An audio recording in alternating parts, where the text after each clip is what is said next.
दोस्तों आज के इस वीडियो में हम इसका फाइनल डिसीजन मेरिट्रॉनिक साइटों का फाइनल डिसीजन जानेंगे, क्या इसमें अप्लाई करना है कि नहीं करना है।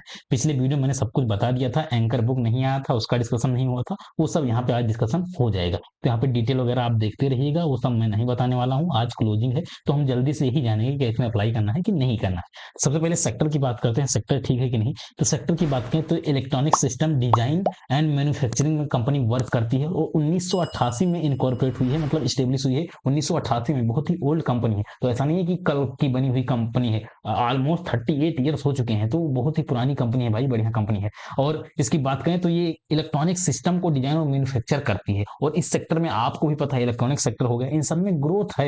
आने वाले समय में आपको ग्रोथ देखने को मिलेगा। इसका मेन फोकस जो है डिफेंस में है, एरोस्पेस में है, टेलीकॉम इंडस्ट्री में है, इन सब जगह पे। आप सोचो डिफेंस, ये कभी प्रोजेक्ट बंद होगा? डिफेंस में जो इन्वेस्टमेंट होता है हमेशा बढ़ेगा, आने वाले समय हमेशा बढ़ेगा। एरोस्पेस में हमेशा बढ़ेगा, ऐसा नहीं कि उसमें घटेगा, उसमें बढ़ेगा ही भाई। तो सेक्टर कंपनी का काफी बढ़िया, कंपनी के सेक्टर से कोई दिक्कत नहीं भाई। कंपनी का सेक्टर यहाँ पे बढ़िया है। आप और चाहो तो पूरा डेप्थ में और ज्यादा पढ़ो, वरना कोई पढ़ने का मतलब नहीं है। इतना ही समझो, कंपनी सेक्टर शानदार है।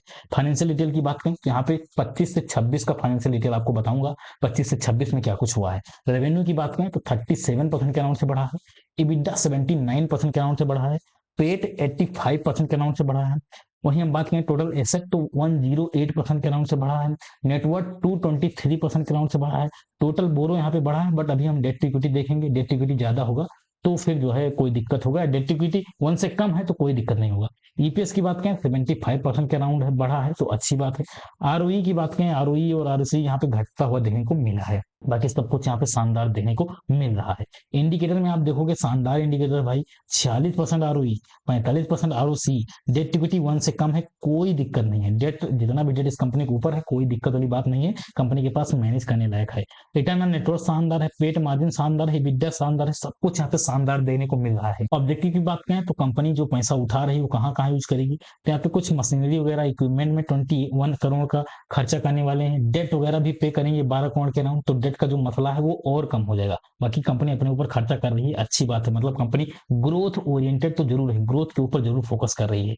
पीयर्स कंपेरिजन की बात करें तो यहाँ पे अपने आईपीओ के अलावा 2 कंपनियां यहाँ पे लिस्टेड हैं, और यहाँ पे सबसे ज्यादा रिटर्न ऑन नेटवर्थ अपने आईपीओ का है। ईपीएस की बात करें तो ऑलमोस्ट अपना आईपीओ लगभग बराबर ही है, बिनायस इनोवेटिव टेक्नोलॉजी की जो है अप्रोक्स ही है। रेवेन्यू की बात करें तो रेवेन्यू में इसका ज्यादा है, बट अपने आईपीओ ठीक ठाक है। छोटी कंपनी है, मतलब इन सबसे थोड़ा छोटा है, बट ठीक है। पेड की बात करें तो पेड भी यहाँ पे शानदार देखने मिल रहा है, डेट इक्विटी भी शानदार देखने को मिल रहा है। नंबर 1 अपना ही आईपीओ का रीजन क्या है, रिटर्न ऑन नेटवर्थ शानदार है, और यहाँ पे फेयर प्राइस पे आईपीओ मिल रहा है। इसलिए इन दो वजह से ये कहीं ना कहीं शानदार देखने को मिल रहा है, नंबर 1 पे आ रहा है। हमको यही देखना होता है कि अपनी कंपनी टॉप 1 में आ रही है कि नहीं आ रही है। तो ऑब्वियसली अपनी कंपनी टॉप 1 में आ रही है, यहाँ पे देखेंगे टॉप 1 में अपनी कंपनी है, तो कोई दिक्कत नहीं है, मतलब बढ़िया है। अपना जो आईपीओ है, अपना जो ये शेयर है, ये कहीं ना कहीं क्लियर विनर है। इन सबको आने वाले दिनों में पिछाड़ के और ज्यादा अपर साइड पे जा सकता है। कंपनी कहीं ना कहीं क्लियर विनर बन रही है। आईपीओ प्राइस फेयर है कि नहीं, ऑब्वियसली आईपीओ का प्राइस फेयर है। इतने कम पीई पे आईपीओ लाए हैं तो अच्छी बात है, बहुत बढ़िया है। आईपीओ प्राइस फेयर है। एंकर बुक की रेटिंग की बात करें, पिछली वीडियो में यही बात नहीं हुआ था, तो यहाँ पे आप देखोगे करीब 13 नाम देखने को मिले हैं, और इन सबको जब मैंने कैलकुलेट किया तो ऑब्वियसली रेटिंग इनकी 6.5 आउट ऑफ 10 आई है, जो एसएमई आईपीओ के लिए बेहतर चीज है। एसएमई आईपीओ में 5 से ऊपर की रेटिंग आ जाती है, 5 प्लस तो बेहतर माना जाता है, यहाँ पे 6.5 की है, तो काफी शानदार रेटिंग देखने को मिल रही है। फंडामेंटल स्ट्रॉन्ग है कि गुड है, क्या कुछ है, तो ऑब्वियसली यहाँ पे फंडामेंटल स्ट्रॉन्ग है भाई। सब कुछ मैंने आपको दिखाया, रेवेन्यू बढ़ रहा है, पेट बढ़ रहा है, और 43-44% का आरओसी आरओई है, तो और क्या चाहिए, शानदार ही तो है। फंडामेंटल यहाँ पे स्ट्रॉन्ग देखने को मिल रहा है। यहीं पे आओ हम बात कर लेते हैं जीएमपी क्या चल रहा है। तो जीएमपी 60% के अराउंड जीएमपी चल रहा है, तो यहाँ पे शानदार जीएमपी देखने को मिल रहा है। अप्लाई करना है कि नहीं करना है, तो देखो भाई, इसमें लॉन्ग टर्म का भी व्यू है, लॉन्ग टर्म में अप्लाई करने के लिए।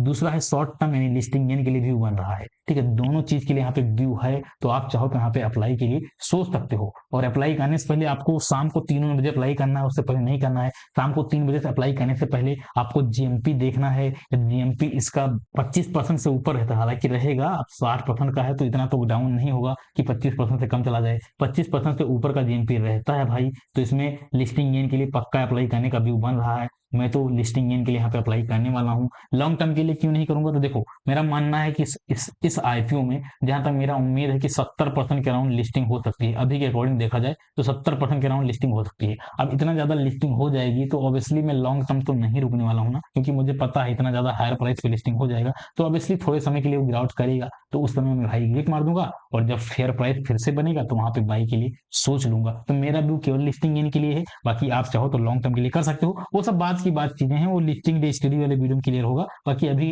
अकॉर्डिंग इतना ही समझो, इसमें अप्लाई का व्यू बन रहा है, मैं भी इसमें अप्लाई करने वाला हूँ। आप चाहो तो आप भी कर सकते हो। बाकी फाइनेंशियल एडवाइजर जो भी आपके हों, उनसे आप राय ले लीजिएगा। मिलते हैं अगले वीडियो में, तब तक के लिए जय हिंद, वंदे मातरम।